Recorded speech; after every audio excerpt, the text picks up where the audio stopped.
gente vai fazer uma parte 2 de Guerra Fria, tá? Já que Guerra Fria rende bastante coisa, né? Então hoje eu vou fazer uma parte 2 aqui, pegando só algumas questões que eu acho que a gente tem sim que falar um pouquinho mais, tá? Então eu peguei algumas coisas um pouquinho mais relevantes aí pra gente discutir melhor, tá bom? Gente, lembra-se que eu falei na semana passada, quando eu falei, fiz aquele cronograma, né, aquela linha do tempo sobre a Guerra Fria, eu falei para vocês que a gente tinha tido alguns eventos, e esses eventos, gente, eles nunca foram diretos entre Estados Unidos e União Soviética. Quer dizer, os dois países nunca realmente se brigaram ali, só ficaram nas indiretinhas, sabe? Quando a gente só fica ali mandando indireta ali no Insta, no Twitter, sabe aquela coisinha?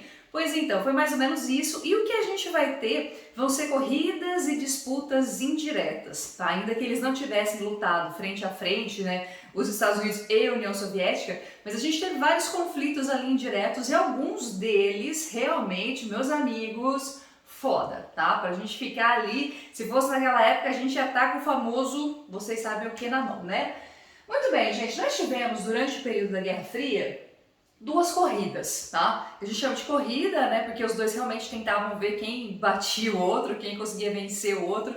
E a primeira corrida vai ser a armamentista. Então a primeira coisa que eles fizeram foi buscar, foi procurar ver quem tinha mais bombas, armas, enfim, um poderio bélico maior. Claro que o destaque vai ser principalmente a bomba atômica, tá? Realmente vai ser a bomba ou o artifício de destruição em massa mais terrível que a gente tem, mesmo até hoje, tá? Mesmo se eu comparasse, por exemplo, com outras armas químicas, a bomba H também, né? Ela é muito parecida da forma de explodir as coisas, um poder de destruição muito grande. Então, mas chamando atenção principalmente para as bombas nucleares. Quem ganha na corrida, quem pelo menos sai na frente na corrida, como a gente sabe, é Estados Unidos. Lembra que os Estados Unidos tinha o Projeto Manhattan, todo lá aquela coisa toda para descobrir logo esse armamento que poderia matar milhares de pessoas. Descobriram e aí jogaram essas duas bombas nucleares lá no Japão, Hiroshima primeiro e Nagasaki depois, tá? O próprio Estados Unidos não tinha ideia do que significava as duas bombas atômicas, né? Aliás, ninguém tinha muita noção do que poderia acontecer, quais eram as consequências de uma bomba nuclear. Só depois que foram ver que o negócio realmente é uma destruição horrível, né? Porque as pessoas que não morrem ali na hora, elas vão ficar com sequelas, queimaduras, enfim, a questão da radiação mesmo que perdura muito tempo. Então esses efeitos eles vão descobrindo depois de um tempinho aí, tá? Quem consegue ganhar primeiro vai ser os Estados Unidos em 45, mas logo em seguida, gente, pouquíssimo tempo depois, a União Soviética também vai chegar à sua bomba atômica lá em 1949. Um pouquinho de tempo depois, em 52, os Estados Unidos ele descobre ou ele consegue desenvolver a bomba H, como eu falei para vocês, tinha manter algumas diferenças da bomba atômica para a bomba H, que eu não vou saber dizer para vocês exatamente quais são, tá bom? Vocês que lutem aí, vocês que procurem, tá bom? Dá um jeito na vida de vocês também. E aí logo em 53 a União Soviética também consegue desenvolver esse tipo de armamento. Bom, resumindo, nessa corrida armamentista aí, em 1960, eu nem coloquei muito recentemente porque aí eram números muito abstratos, assim, a gente não tinha números exatos, mas com certeza que lá em 1960 a gente tinha cerca de 20.283 bombas nucleares. Que maravilha, hein? Que beleza! Gente, essa quantidade de bombas nucleares daria para destruir 3 planetas iguais ao nosso. 3, tá? Pra quê? Não é verdade? Pra quê? Pra quê? Não faz sentido. Não tem motivo para você fazer isso. Mas enfim, eles tinham. E aí depois vamos lembrar também que outros países também começaram a desenvolver suas armas nucleares, tá? Não foi só os dois países, por isso que a conta fica mais difícil de se fazer depois. E a gente acaba tendo também os países europeus, né? A gente tem Israel, a própria China, um tempo depois consegue descobrir ou consegue desenvolver esse armamento. Então a gente sabe que tem muito mais, e até hoje, tá, gente? Não pense que não tem, não. A gente pode ter um pouquinho mais, um pouquinho menos, mas a gente ainda tem um armamento nuclear, assim, absolutamente desnecessário. Eu espero que ninguém seja burro o suficiente para lançar bombas nucleares hoje, tá? Espero, sinceramente. Gente, uma outra corrida ali indireta entre os dois países vai ser a corrida espacial. Eles queriam saber quem deles conseguia chegar primeiro ao espaço. Porque, na verdade, a intenção, gente, de se alcançar o espaço era principalmente também por uma questão bélica, né? Para você também vigiar, para você saber o que o outro país estava fazendo e até mais. O objetivo era também você poder atacar o outro país do espaço. Imagine que seria um ataque muito mais preciso, muito mais surpreendente, né? Então por isso os motivos principais vai ser isso.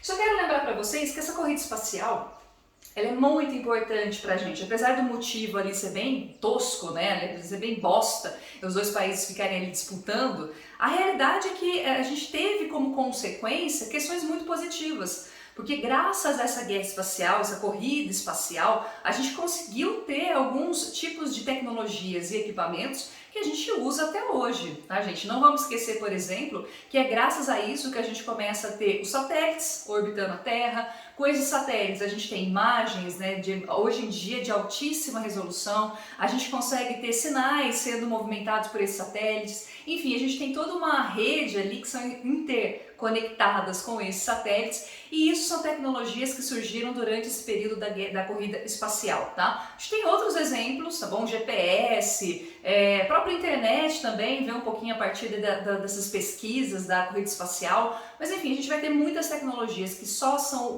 gente só usa até hoje graças a essa corrida. Então, pelo menos essa teve ali uma questão positiva. Quem começa a corrida vai ser a União Soviética, tá? Ela sai na frente ali, ela fica praticamente 10 anos na frente, porque veja bem, em 67 ela lança... Não, tá errado, não é 67 não, gente, que é 57, tá bom? Errou! Desculpa, corrijam aí. Professora é meio burrinha às vezes, tá? Dá umas ratas, vocês sabem, vocês me conhecem, né? Então aqui é 1957, deixa eu deixar escrito, pronto. A gente teve o lançamento do Sputnik, que foi o primeiro satélite a orbitar o planeta Terra, tá? Então a União Soviética sai na frente. Um tempo depois, em 61, a gente vai ter o primeiro homem saindo da atmosfera terrestre, que é o Yuri Gagarin, que é o primeiro a ver que a Terra era azul, né? Ele fala isso durante o seu voo. Ele consegue sair da atmosfera, fica lá um tempinho, depois ele volta. E assim, na verdade, gente, quando a gente vê, não sei se vocês já viram alguma notícia sobre o Yuri Gagarin, mas era quase certo que ele ia morrer. Então, tipo assim, todo mundo ninguém apostava que ele ia chegar vivo de volta aqui na superfície terrestre. Então foi quase assim uma coisa meio suicida, porque ninguém tinha certeza se de fato ele conseguiria. E aí deu tudo certo, graças a Deus deu tudo certo. Graças a Deus não, né? A gente tá falando de país comunista, então não tem Deus, então não acredita? Vamos continuar.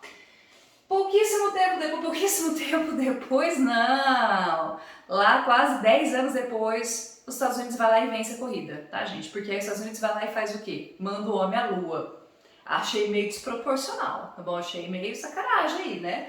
Mas vocês já devem ter visto algum filme, a gente tem um filme que não é tão velho, né? Que é até bem recente, que é aquele Estrelas Além do Tempo, que é justamente sobre isso, sobre essa participação dos Estados Unidos na corrida espacial. Gente, voltando aqui, tive alguns problemas técnicos aí, tá bom? Então, retomando, eu tava falando sobre o filme, né? Os Estados Unidos ele demora, então, para conseguir ter um sucesso, a NASA, aliás, consegue ter sucesso em ter essas experiências fora da atmosfera terrestre, e aí até que depois ele consegue, a partir de um monte de missões, né? A gente tem várias Apolos aí, até realmente a gente conseguir chegar na Lua, tá bom? Estados Unidos ganha. No fim, todo mundo, como eu disse para vocês, a humanidade sai sim ganhando. Essa é uma corrida que a gente tem que observar que foi boa, tá bom? Pra gente trouxe uma série de coisas positivas aí que tem que ser lembradas. Muito bem, gente, outro fator, outro acontecimento durante a Guerra Fria que foi realmente muito significativo e dá um medinho, né? Tipo assim, se a gente ficasse lá na década de 60, realmente, tá? Aquela coisa. Porque a gente teve, gente, um evento conhecido como Crise dos Mísseis. Que na verdade até poderia ir um pouquinho antes disso para explicar para vocês, porque é um conflito que envolve Cuba. Vocês lembram que Cuba faz a Revolução Socialista, claro que né, os protagonistas aí vão ser o Che Guevara e principalmente o Fidel Castro. Claro que eles só conseguiram isso com a intervenção da União Soviética. A União Soviética fornece armas, alguns dizem que até treinamento, o próprio Che né, tinha alguns treinamentos. Então a União Soviética está por trás ali dessa revolução. Os Estados Unidos, gente, tem um evento antes da crise dos mísseis que é conhecido como a invasão da Baía dos Porcos. Porque a Baía dos Porcos é uma localização geográfica ali em Cuba e os Estados Unidos acharam que eles conseguiriam reverter essa revolução socialista. Eles falaram assim, vamos fazer uma missão secreta, a gente manda meia dúzia de caras super treinados, A hora que a gente chegar ali na praia, tenho certeza que aí várias pessoas, vários cubanos vão se juntar a nós nessa contra-revolução e aí a gente tira Fidel Castro do poder. Foi um fracasso, tá? Foi um fracasso, foi realmente vergonhoso. Os Estados Unidos passou vergonha ali. Acho que foi até no débito, não foi nem no crédito, foi no débito mesmo que a vergonha foi passada. Mas aí o outro evento que realmente é significativo é esse conflito aqui da crise dos mísseis, que acontece em Cuba, mas tem como fundo de pano Estados Unidos e União Soviética. Olha só, em 61, os Estados Unidos vai lá e coloca mísseis nucleares na Turquia. Para quem não sabe, a Turquia fica relativamente perto da União Soviética, tá, gente? Fica bem perto ali da União Soviética. Lembra que uma parte da Turquia fica na Europa, outra parte fica na Ásia, né? Então, lógico, é uma coisa só, mas geograficamente. E aí os Estados Unidos vai lá e coloca esses mísseis. A União Soviética falou assim, se ele pode brincar, eu também posso brincar. Por que eu não posso brincar? E a União Soviética, gente, quer colocar mísseis nucleares em Cuba, lembrando da proximidade geográfica de Cuba com os Estados Unidos. Bom, isso foi em 61, os Estados Unidos é o primeiro a fazer isso. Cuba, gente, foi flagrado lá em 62, 15 de outubro de 62, ele foi flagrado por aviões espiões americanos que passavam ali em Cuba, tiraram várias fotos, que era uma coisa comum, tá? Espionagem. E aí ele percebeu uma movimentação estranha, percebeu que estava sendo construído ali bases para mísseis nucleares, né? Que não tem como confundir. Isso foi no dia 15. No dia 22, gente, os Estados Unidos vai a público e exige que a União Soviética retire esses mísseis. Fala assim, meu chapa, o que é isso? Você pensando o quê? E aí dá um ultimato, falando, você tem sim que retirar. Isso foi dia 15. Isso foi no dia 22. No dia 27, gente, tava lá outro aviãozinho americano passando em cima de Cuba, só que aí Cuba não deixou barato não, tá bom? Cuba foi lá, derrubou o avião. Então a tensão, já tava alta. Depois que derrubou o avião dos Estados Unidos, gente, Estados Unidos, aí ele ficou mordidinho, entendeu? Ele ficou meio pistolinha. Ele não permitiu, ficou puto. E aí, gente, foi nesses dias aqui, olha, na verdade foi entre 27, né, ali, que nós estivemos à beirinha de um holocausto nuclear. Tá? Os Estados Unidos, ele realmente ameaça a União Soviética e muitos vão dizer, existem vários relatos biográficos dizendo que a gente esteve realmente muito perto dos dois países acionarem, não uma, não duas, mas várias bombas nucleares, porque esse era o itinerário. A partir do momento que um jogasse a bomba atômica, o outro praticamente, né, segundos depois ia mandar também, e aí a gente ia ter uma chuva de bombas aí caindo nos dois territórios. E o grande problema é que a gente fala em holocausto nuclear. O grande problema é que vocês sabem, quando a gente joga material nuclear, quando você joga bombas nucleares, a radiação ela não fica parada, né? A radiação não é uma coisinha que dá para você controlar. A radiação provavelmente se espalharia para uma grande porção do planeta e aí a gente ia ter uma sobrevivência muito difícil se isso realmente acontecesse, tá bom? Por sorte, lá em 28, a União Soviética arregou, e aí falou, não, tudo bem, calma, amigos, calma, eu tiro os mísseis, então. E aí os mísseis foram retirados e aí a gente não teve essa implantação, que eu acho sacanagem, porque se os Estados Unidos podia ter na Turquia, mas enfim, né, pra gente não ter a destruição ali mútua, então talvez tenha sido um bom negócio. Talvez se eu fosse a União Soviética eu também teria arregado, né? Outros conflitos, gente, eu listei aqui alguns conflitos e quem estava envolvido neles, alguns a gente já até falou, né? A gente chama de indiretos porque você não tem, de novo, você não tem Estados Unidos e União Soviética, mas sempre quando um tava, gente, o outro indiretamente tava também, tá? Por exemplo, quando a gente tinha a Guerra da Coreia, que os Estados Unidos realmente entra, vai lá, depois divide a Coreia, né, na Coreia do Norte, Coreia do Sul, quem dava armas para a Coreia foi a China, tá bom? E quem dava arma depois para o Vietnã, lembra que a mesma coisa, Vietnã ameaça fazer uma revolução socialista, Estados Unidos entra no conflito, quem dá armas é a União Soviética, tá? Então a gente, mesmo que você tenha às vezes um ali realmente botando a cara a tapa, mas por trás o outro sempre ou financia, dá dinheiro, entendeu? Faz treinamento, então sempre tem um ali por trás, por isso que são os conflitos indiretos. Vale lembrar, gente, que no caso da Guerra do Vietnã, as armas que foram dadas pela União Soviética para os Vietcongs, né, para os vietnamitas que estavam fazendo a Revolução Comunista, eram armas muito superiores às armas que eram dadas aos soldados americanos. E muitos ressaltam como isso numa batalha era importante, porque aquela chuva danada, umidade, lembra que o Vietnã era um país, né, um país tropical, chove bastante, muito úmido. Quando os americanos iam tirar a arminha deles, falhava, porque não aguentava essa umidade. Enquanto as AK-47 lá da União Soviética, gente, ó, não podia estar com lama, podia estar com chuva, podia ser o que for, funcionava o negócio. Culpa também teve o papel da União Soviética, é claro, como eu já falei para vocês, tá?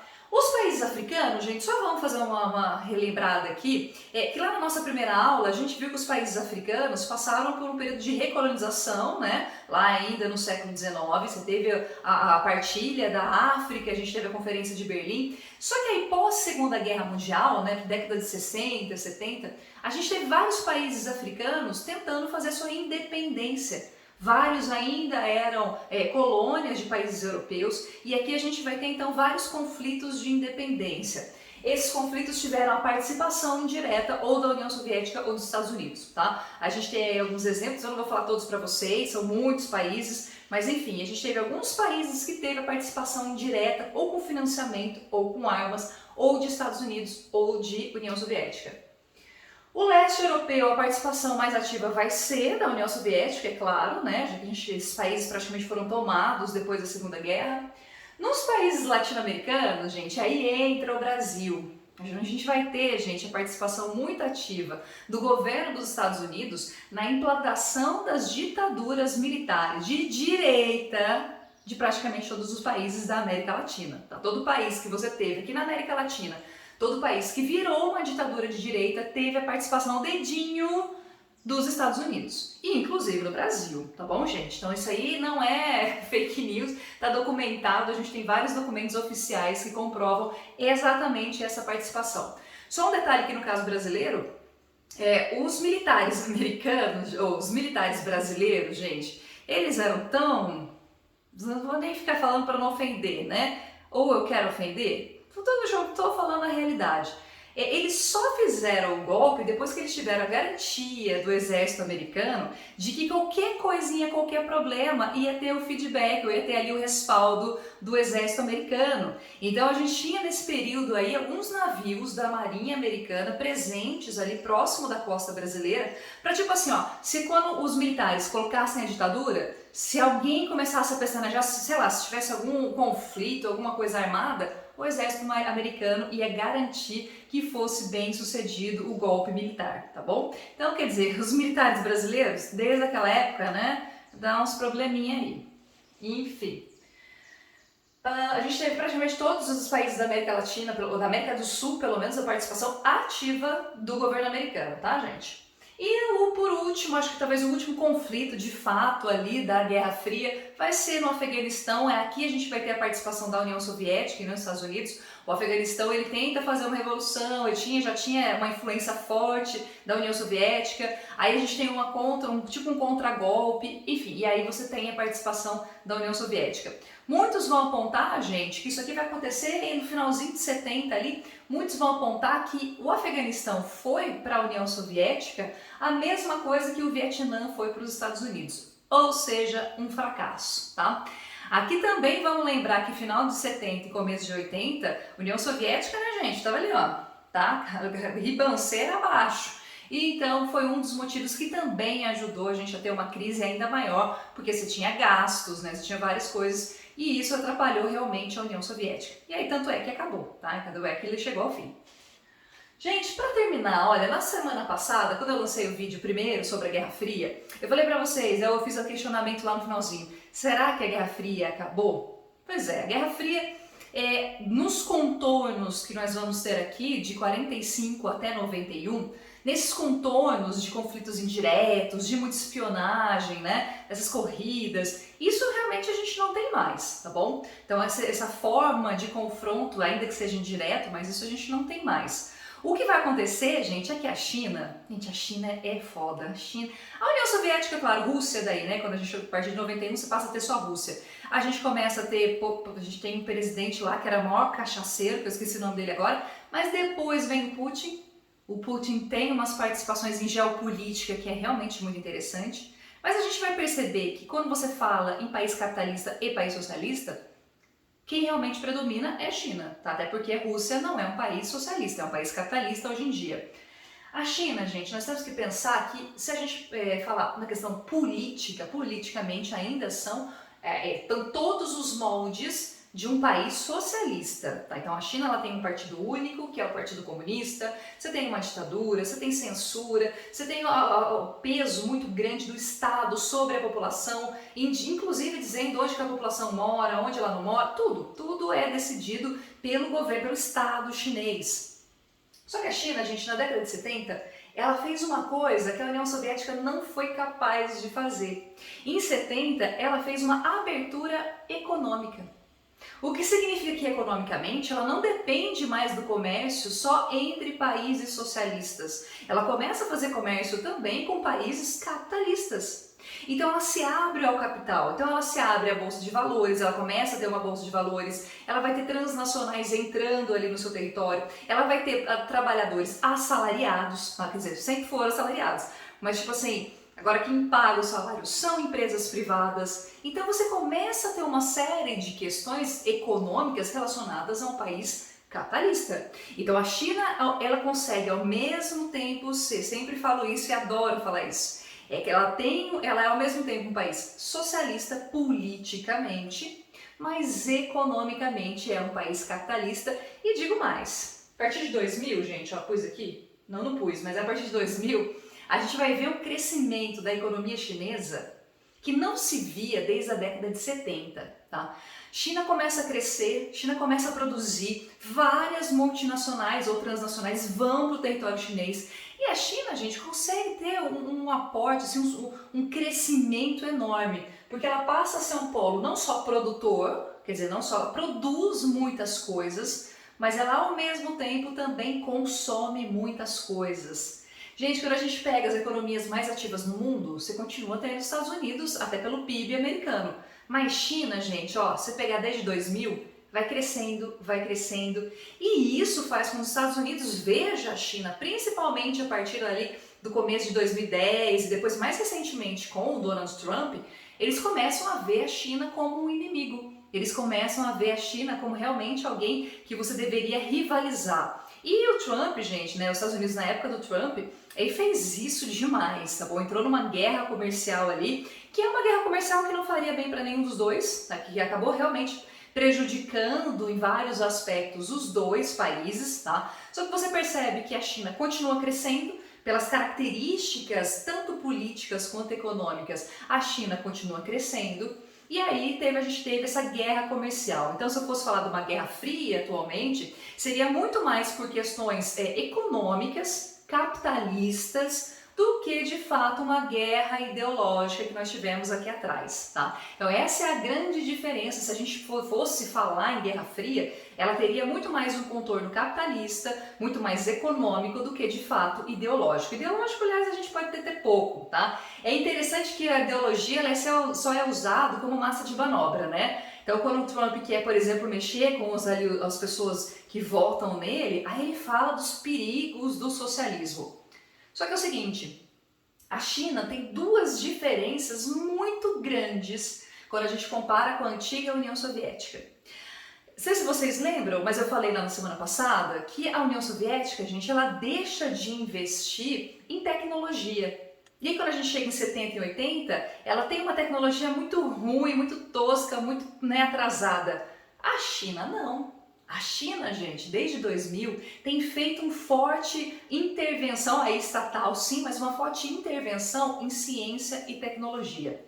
Tanto é que todos os casos de espionagem que envolvem a China, ou de hackers, ou desse tipo de coisa que envolve a China, está relacionado principalmente com espionagem industrial. Eles são reis de fazer isso, eles são muito bons de fazer isso. Mas aqui a gente tem produtos que são cópias de outras marcas ocidentais, que são idênticas. Você pega lá a cópia chinesa, é idêntica, tá? E ao contrário do que se pensa, tem uma altíssima qualidade. É legal a gente que muitas vezes fala assim, isso aqui é Xing Ling, porque não presta. Gente, Xing Ling são as coisas que muitas vezes são importadas para o Brasil. Mas na realidade, atualmente, a China ela é campeã, por exemplo, em patentes. Você sabe o que são patentes, né? Patentes é quando a pessoa descobre alguma coisa, ou que ela tem uma tecnologia nova.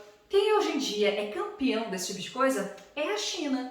E a gente tem certas tecnologias que, inclusive, se vocês fizerem uma pesquisinha rápida aí, um dos motivos da China ter conseguido controlar o Covid-19 foi justamente o uso de altíssima tecnologia para controlar a sua população. Então, um dos diferenciais é isso. A China tem um investimento fortíssimo em ciência e tecnologia. Segundo motivo, gente, a antiga União Soviética ficava super preocupado em se interferir nas políticas de outros países. Tanto é que fez isso aqui, ó, tá, nos confrontos indiretos, treinava pessoas fora do seu território, a gente tinha o Partido Comunista treinando pessoas de outros países, então a gente tinha toda essa coisa de tentar intervir para que outros países também se transformassem em países socialistas, né? Toda essa coisa ideológica.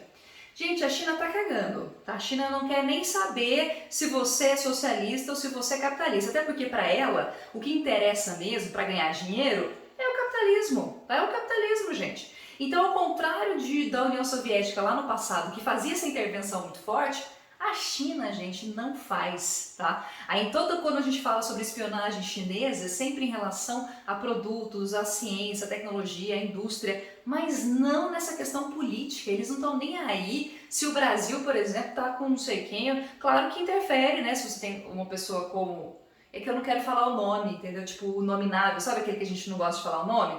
Pois então, claro que interfere na política externa, na geografia política, né, dos países. Só que ela não quer saber se os países são socialistas ou não. O importante para ela é que ela continue ganhando dinheiro. E esse é o grande diferencial. Então vejam, olha só como as fake news trabalham muito com essa questão do socialismo. Ah, porque as pessoas estão virando comunistas, e o Trump usou muito isso, né? A gente tem que tomar muito cuidado porque a China está colocando espiões americanos, tem exércitos chineses prontos para atacar os Estados Unidos. Gente, não tem, tá? É você fazer um uso de um pensamento lá que começa na década de 50, 60 e 70, você usar esse mesmo pensamento retrógrado, antigo, para manipular mentes que não estudaram geografia, né? E que acreditam nessas idiotices, nessas fake news, tá bom, gente?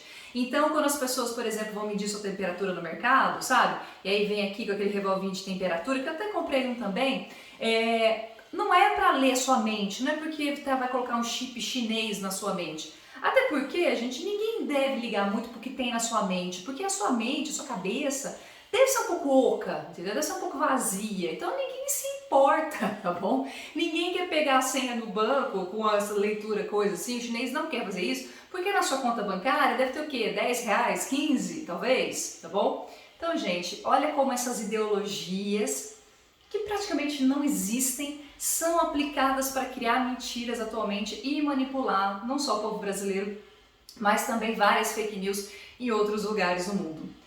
Nossa, deu até uma tristeza agora de falar dessa burrice das pessoas, que falar de burrice é uma coisa que incomoda bastante a professora de geografia de vocês, tá bom? Amores, olha, é isso, tá bom? Qualquer coisa a gente discute mais pessoalmente aí. E espero que vocês tenham gostado, espero que vocês tenham entendido. Fico feliz de dar essa aula pra vocês, tá bom? Beijo, boa semana pra vocês e até mais, gente. Até o próximo vídeo. Tchau, tchau.